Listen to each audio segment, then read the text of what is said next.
చదువుకుందాం. కీర్తనలు 119:9. Psalms chapter 119 verse 9. యవనస్తులు దేని చేత తమ నడత శుద్ధిపరుచుకొందురు? నీ వాక్యమును బట్టి దానిని జాగ్రత్తగా చూసుకుంటూ చేతనే కదా. లోకంలో యవనస్తులకు మోటివేషన్ స్పీచెస్ ఇచ్చేవాళ్ళు చాలామంది ఉన్నారు. కానీ వాళ్ళు జీవితంలో అవి అనుసరిస్తూ ఉన్నారా అంటే చాలా వరకు లేదనే చెప్పాలి.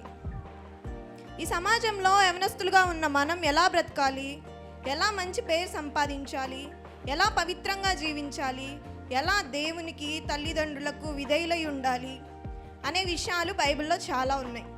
వాక్యంలో యవనస్తుల గురించి ఏం రాయబడింది? బైబిల్లో 2 యవనస్తుల గురించి మనం ఇప్పుడు చెప్పుకోబోతున్నాం. మొదటి మాట న్యాయాధిపతులు 11:36. Judges chapter 11:36. ఆమె నా తండ్రి యెహోవాకు మాట ఇచ్చి ఇంటివా, నీ నోటి నుండి బయలుదేరిన మాట చొప్పున నాకు చేయుము. యెఫ్తా కుమార్తె తన తండ్రి ఇష్టమే తన ఇష్టం అన్నట్టు జీవించింది. మనం కూడా మన జీవితం, భవిష్యత్తు, చదువు, ఉద్యోగం, పెళ్ళి ఏదైనా మనల్ని కని పెంచిన తల్లిదండ్రులకి ఇష్టమా కాదా అని ఆలోచించాలి. అప్పుడు మన భవిష్యత్తు ఆశీర్వాదకరంగా ఉంటుంది. రెండో మాట రూతు 3:10. Ruth chapter 3 verse 10. అతడు నా కుమారి, యెహోవా చేత నీవు దీవెన నొందిన దానవు.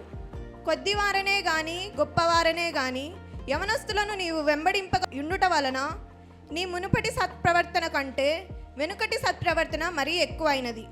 రూతు అనే యవనస్తురాలు లోకాన్ని, లోకపు ఆశల్ని, యవన వయసులో వచ్చే ఆలోచనల్ని వెంబడించలేదు.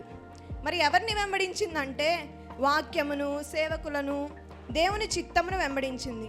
మనం కూడా మన జీవితంలో దేవుని చిత్తం ఏంటి, సేవకుల ద్వారా దేవుడు ఏం మాట్లాడుతున్నారు అని గ్రహించి ముందుకు వెళ్ళాలి.